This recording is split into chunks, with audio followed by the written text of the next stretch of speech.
wasiirka arrimaha gudaha Soomaaliland Maxamed Kaahin Axmed oo maanta ka hadlayay qorshe magaaleed loo sameeyo magaalada Gabiley ee xarunta gobolka Gabiley ayaa sheegay in la duminayo 126 guri oo uu ku dhacay qorshe magaaleedka laga fulinayo magaaladaasi.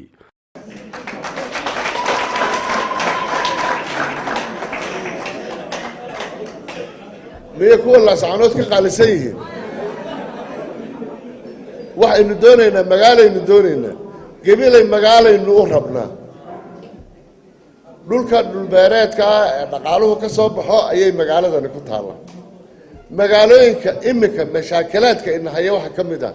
الدنيا دول نقالها ويسكا كاشتها مقالوي كإن إمك قاب كودا اسمه وحول حركة ودشرة حول حركة ودشرة بدنا حاجة سوتشيدا بدنا حاجة سوتشيدا بدنا حاجة سوتشيدا بدنا نوصل ككفر ليا وحويه والنظام عن قرشة سرين مقالو يمي أيام برشة بين آدم كسيدة إنه شيء لوجو كلا قيبيا من هدي مقالو الله يماده وحكذا حياة نولش أردن بعيقة كودا الحيسة تلك ميجا شوجا نوري ما أنتو ربو جوريا وحد على دم يشتري تقوى شاره وحي خلاص دم يشتري لاسعانو دو حل الدنيا صدح بقول إيه كوبي عفرتم أقل أردسن صندقات أردسن دير دسن ساس على متصن صدح بقول إيه كوب إيه عفرتم بالدنيا صدح دا بقول إيه كوب إيه عفرتك دولة الصوماليلاند مدنا أمي علنين للبدلنا الله ما سمعين محن كون هذا يخرج كيدين اللي بقلين ما نريد من هرقسة شكرا دول يحمل اسكسم صح كوري وارملا اللي مفلين الوسير كان قاعدوا على طي حولها الجود يا بركع هنكوني ملا اللي مفلين لا سعانودنا هنا يقبشوا إن أنت سودول للدنيا هرقسة نوال لوجو تاجلا يا عاصمة الدلكام بقول اللي هي لما تنقل ربا وضلنا حفرناه ولا الدمية كريلا بقول اللي هي لما تنقل وين الدمية wasiirka hawlaha guud dhulka iyo guriyeynta Soomaaliland ayaa xusay in wasaaradda hawlaha guud ay kira ka qaado guryaha dawladda ee shacbiga ay ku jiraan mahadba soo jeedinaya waxaan u mahadnaqayaa golaha deegaanka oo uu hogaaminayo gudoomiyuhu oo si wanaagsan noo shaqeeya Maxamed Kaahin baahi weyn oo jirta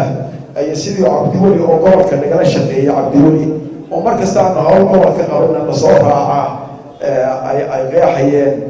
waxa haboon wixii markaa aynu faraha ku hayno in la wada qabto waxaan halkan mahad soo jeedinayaa oo aan dadku ka warhayn isbuuxa iyaga gobolka Cabdi Cali oo ka shaqeeya hawlo badan oo dalka gobolka isla markaana ka qayb qaatay waxyaalaha dawladda ugu gaari karin ay ka mid yihiin in guri kasta oo dawladdu leedahay oo Gabiley ku yaala oo cashuurtii laga qaado guri kiradii ay bixiyaan gobol la mid ah aan jirin Gabiley meel la mid ah ay Soomaaliland jirin beesha kaliya ee ay ka hirgashay 200% in ay bixiyaan oo iska bixiyaan kirada guryaha dawladda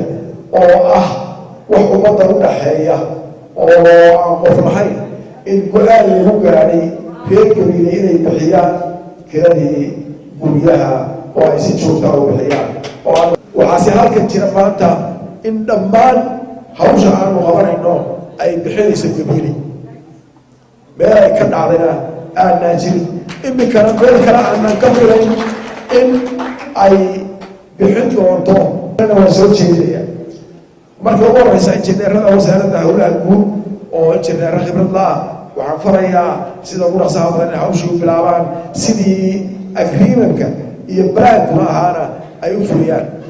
maayarka caasimadda gobolka Gabiley mudane Maxamed Amiin Cumar Cabdi oo isaguna ka hadlay qorshe magaaleedka loo sameeyo magaalada Gabiley